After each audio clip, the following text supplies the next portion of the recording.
Zululu. Sakit ko. No, meaningless.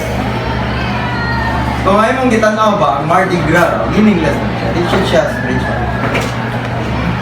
Awa ng kamot. Any question? Oh, sir. No, sir. Ako yung story ninyo. Ganun mo. Yes, sir. Yes. This story is about the angel of death. Ako naman ang istorya. Wala. Wala. Ito ba ang mga falling star ba? Grupos falling star na kita sa Philippines, pa sa lain countries. Yamingan din sila mo sa kuha to, mga deprito sa atong space, whatever. When it's not, of course it's not.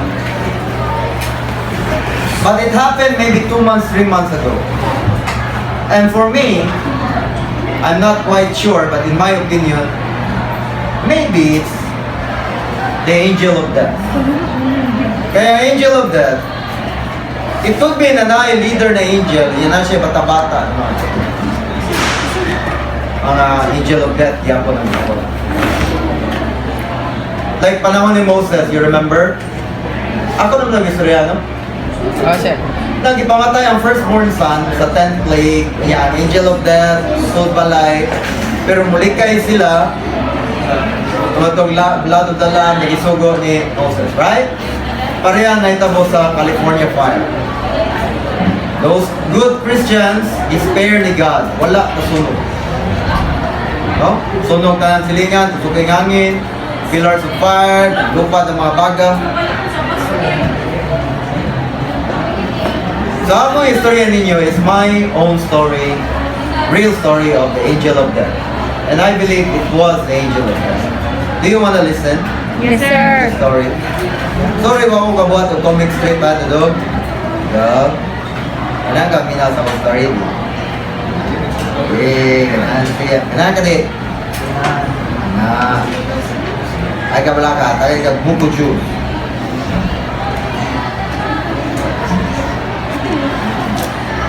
Naman daytime, next meeting na lang. Ayaw. Di man ito Tapos tayo 6 minutes. Ayaw, sir. Napalas.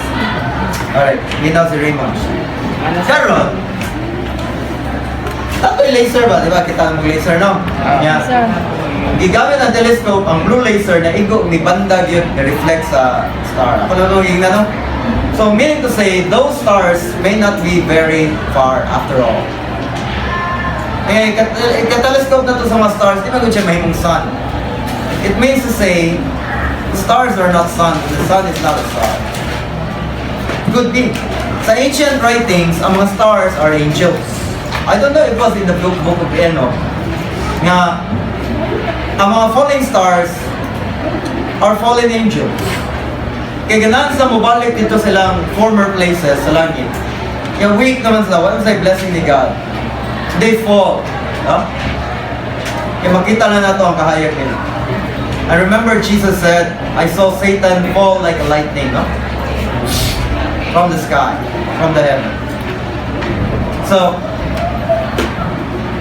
ako ang nag-istorya ninyo is, namo ko'y group of star niya after ato bilang months sa California fire. In my own experience, namin sa bukid, 6 months din ito pag-pandemic. Ako masawa, akong anak, mga 8 months old, namabdo sa mga asawa dito sa bukid. 4 months na yan. Plus, this is a very sensitive story for me. But I will share it with you. Ano ito po ito, kaya nalagi mo sa bukid. Magsige mong away. No? Yung mga asawa ka, pero gano'n dito, layo kay silingan, 100 meters away. Mag-away, bati na uli, lipay na po, dulo na po, express yourself. Right? Naguba man akong sakyan na nagubaon na daan, pasol ko sa mga asawa, palay magkasakyan ng gubaon. Sige, kwarta, Parang nagamit na pamalingke, sakay, pandemic. Hindi ka kalusot sa mga borders. Ulkay ko? Kung salig lang tas Ginoo, ano ko ba? Di, kuhan yung ka. Gusto na ba? Salig tas Ginoo, di mo ganahan kumpot. No?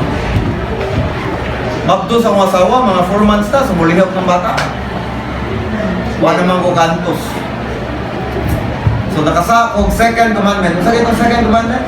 You shall not use. not use the name of the Lord your God in vain. Kaya wala ko nakantos, sige ko gingon salig sa Ginoo. Yung ko salig lagi sa Ginoo. Diba mo sa akong gisulti? Sige! Mas kusog pag yun, ana. Kayawan mo? Walay Ginoo! Anak ko, isugi ko. So, violation second commandment to. I broke God's law. So, sa iyang kakurat, sa iyang kahadlok, wa na milihok ang bata, ya sakit, iyan diyan, magdos ya 4 months. Pagod kaya po, ano ulit yan? Sakit, sakit. Sige, wala Ginoo. Kita mo laon sa Ginoo. Eh, why Ginoo? Sukay ko? Sukay si God na. Kaya nawadaan ko, faith, trust me. Garon, 2 hours na milabay, sakit niya po niya. Iyan yung wala milihok ang bata, ruda. Bata, di ka mulay ka niya. Garon, nag-uol na ko. Kay kusog kayong hangin, kilat, uwan, yung hangin ba yung bukid mo. Woo! Managoy. Kusog-kusog yung mayo, boom, boom. And I was thinking to myself, by instinct pa, intuition, kaya masod na daan sa muna na, hindi pa baka ako anak. Now, in my intuition, the angel of death is sent by God to take away the soul of my child. Oh, give out lucky.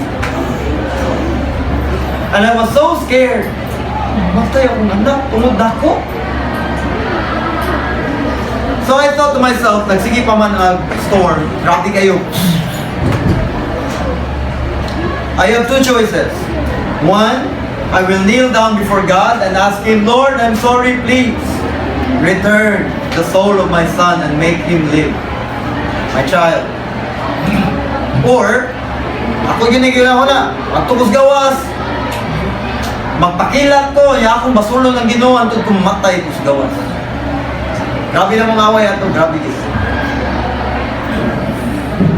That was 4 years ago. More than 4 years ago. So, kung sa akong gibuhat, it came up to my mind, April, my favorite student, because you're so,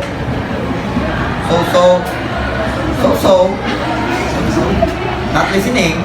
Are you listening? Are you? Amina, kaya wata kibaw, ikaw sunod, maminyo na. After 10 years. Francis. Gano'n lagi sila. After 1 minute. Adayon eh. Adayon! It came to my mind and heart, I love my child. I want him to grow up, become a Christian and serve God. I want him to have the life that I had and more. So I decided, ikaon ako kong pride, wala ko naglagot sa mga asawa, miluhod ko atubangan sa Ginoo, gipugos yun ako hilak, isa di ko kahilakon, para maluoy ang Ginoo, iko Lord, iuli akong anak. Yan, na-feel na ko, iuli sa Ginoo. Wa na misakit ang tiyan sa akong asawa, milihok ang bata, miundang ang bagyo sa gawas, ang uwan, ang kilat. Kaya nalipay na po mi. Pagkaugma, namutana po sa mga silingan, grabe kuwan gahap gabi, no? Ako may uwan. Tanaw sa napo ka, yuta, ugam mo tayo. The angel of death came to take away the soul of my child. And I asked God, with all my heart, please, bring it back. God answers prayer. Dili kay, sinulog. Yung nato na situation, magsinulog ka? Senyor, ginato ka? Mardi Gras is not religious. Real prayer is. Let us pray. In the name of the Father, Son, and Holy Spirit, Angel of God. Angel of God, my guardian, near to whom is love to make me. Ever this day be at my side to let and guide to rule and guard. Amen.